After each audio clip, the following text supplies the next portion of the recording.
ব্রাহ্মণবাজার জামা মসজিদের মুয়াজ্জিন আবুল কালাম, সে প্রথমে ছিল আমাদের ব্রাহ্মণবাজার আব্দুল আজিজ মাদ্রাসার ছাত্র। এখান থেকে তার সুললিত কণ্ঠ এবং আমরা যারা চেক করি দীর্ঘদিন ধরে আমাদের সেই ব্রাহ্মণবাজার জামা মসজিদের মুয়াজ্জিন আবুল কালাম, তার দক্ষতা এভাবে মসজিদ আমার কেশিয়ার আমাদের তার দক্ষতা থেকে আমরা দীর্ঘদিন ধরে আমরা উচ্চ অন্যান্য এলাকার ইমামের চেয়ে তারা বেশি বেতন দিয়ে আমরা রাখি। আমাদের অনেক সময় আমরা কমিটি, আমার কেশিয়ার আছে, আমি কমিটির মানুষ আছি, আমরা ছাড়াও সে মসজিদে সুন্দর সুন্দরভাবে ইমামের পরিচালনা নিয়ে দিতে পারে। এবং আমরা বিগত দিন সবসময় আমরা চেষ্টা করি আরও বেশি বড় জেলায় যা পরিবার অক্ষমতা পরিবার দাবি থাকলে সেমন সক্ষম আমরা বিভিন্নভাবে চেষ্টা করি। আমার এলাকার উত্তর জয়বাসা বাড়ি ব্রাহ্মণবাজার মসজিদ ও স্থানে ইমাম ছোট বাচ্চা বুলা এই মেইন রোডের মাঝে মারিয়া গাড়িটা মেইন রোডে দিয়ে গাড়িটা লইয়া যার গিয়া এত বেপরুয়া তারা গাড়ি চালায় এটা পারবো। আর ড্রাইভার আমরা খবর পাইছি ভিতরে আছে, শিকার আছে, ড্রাইভারটা যাতে না ছুটিয়া যায় এটার লাগে আপনারা সবর দৃষ্টি আমরা পাতি জানি কিতা করতা আপনি ওদের মসজিদের ইমাম ভাবনগর মসজিদের ইমাম নাম কিতা আবুল কালাম। আবুল কালাম বাড়ি কোন জায়গা? জয়ফাশা, দক্ষিণ জয়ফাশা না উত্তর জয়ফাশা বাইতুসালাম মসজিদের লাগাবাড়ি। আপনারা দেখুন এটি বাস স্ট্যান্ডের সম্মুখে কুলোড়া মৌলভীবাজার যে বাস স্ট্যান্ডটি রয়েছে ঠিক বাস স্ট্যান্ডের সম্মুখে এই ঘটনাটি ঘটে গেল আজকে এই দুঃখজনক সবচেয়ে ঘটনা। পুলিশ এসআই আব্দুল সাদেকের নেতৃত্বে একটি টিম এসেছে, আমরা দেখতে পাচ্ছি ওনারা এইমাত্র এই লাশটিকে তুলে হয়তো হসপিটালে কুলোড়া উপজেলা স্বাস্থ্য কমপ্লেক্সে প্রথমে নিয়ে যাবেন, তারপর হয়তো থানায় নিয়ে যাবেন। খুবই দুঃখজনক একটি ঘটনা ঘটে গেল আজকে এই কুলেওড়া শহরে।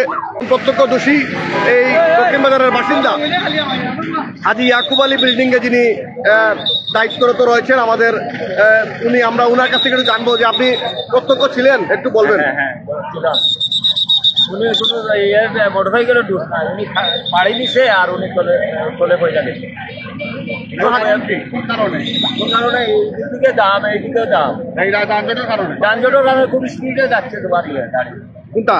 ওই যে ডায়না গিয়া তার পিছনে ফেলে। এই যানজটটা কিরকম শেষ হয়ে যাওয়াটা মানে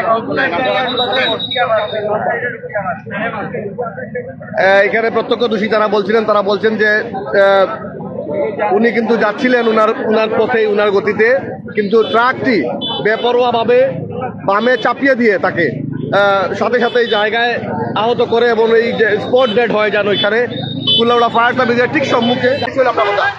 আমরা সব সাইকেল চালাই, আমরা নিজেও সচেতন হইতে পারব, গাড়িগুলা যারা এরাও সচেতন হইতে কিতা হয়েছিল বিষয়টা আমরা হঠাৎ করে শুনি আমি একটা সাইকেল আর আমরা একজন ইমাম সাহেব উনি আইয়া সাইকেল টাকার লগে সংকট স্পট ডেট হয়েছে। তো আমরা আসলে বিষয়টা জানি না, যারা সাধারণ জনগণ যারা আসলা তারা আসলে আপনার সব জিনিস শিখেন আপনার পাইবা। তবে আমার একটা বক্তব্য হইল টাকার ড্রাইভার অনেক সময় দেখা যায় হেলপার দিয়ে চালায়, ওই জিনিসটা আপনার মিডিয়া যত ইলেকট্রিক মিডিয়া আপনার একটা নিউজ করো যাতে টাকার ড্রাইভারে যাইতো হেলপার দিয়ে চালানো হইতো না। 2 টাকার কোন টাকার আমরা কেউ জানি না, জিনিসটা আসলে সিসি ক্যামেরাও আছে, সব জিনিস আমরা পারি। পূর্ণ যে এলাকাটা রয়েছে দক্ষিণ বাজারের ঠিক সম্মুখে বাস স্ট্যান্ডের ঠিক সম্মুখে মৌলভীবাজার বাস স্ট্যান্ডের সম্মুখে ফায়ার সার্ভিস রয়েছে এবং বাম দিকে ইউসিবি ব্যাংক রয়েছে, সামনে বালিকা উচ্চ বিদ্যালয় রয়েছে, এর সামনে প্রাণী সম্পদের অফিস রয়েছে। এই জায়গায় এই ঘটনাটি ঘটে গেল, আসলে খুবই দুঃখজনক, খুবই মর্মান্তিক। আব্দুল কালামের সাথে এই বাইকটি রয়েছিল, এই বাইকের পিছনে কিন্তু রক্ত লেগে আছে, আমরা এখনো দেখতে পাচ্ছি 12, 17, 37 মৌলভীবাজার এই বাইকটিতে আসলে অ্যাক্সিডেন্ট করেন আব্দুল কালাম। এই বাইকটি ওনার সাথে ছিল এবং প্রাণ চলে গেল সাথে সাথে ওনার।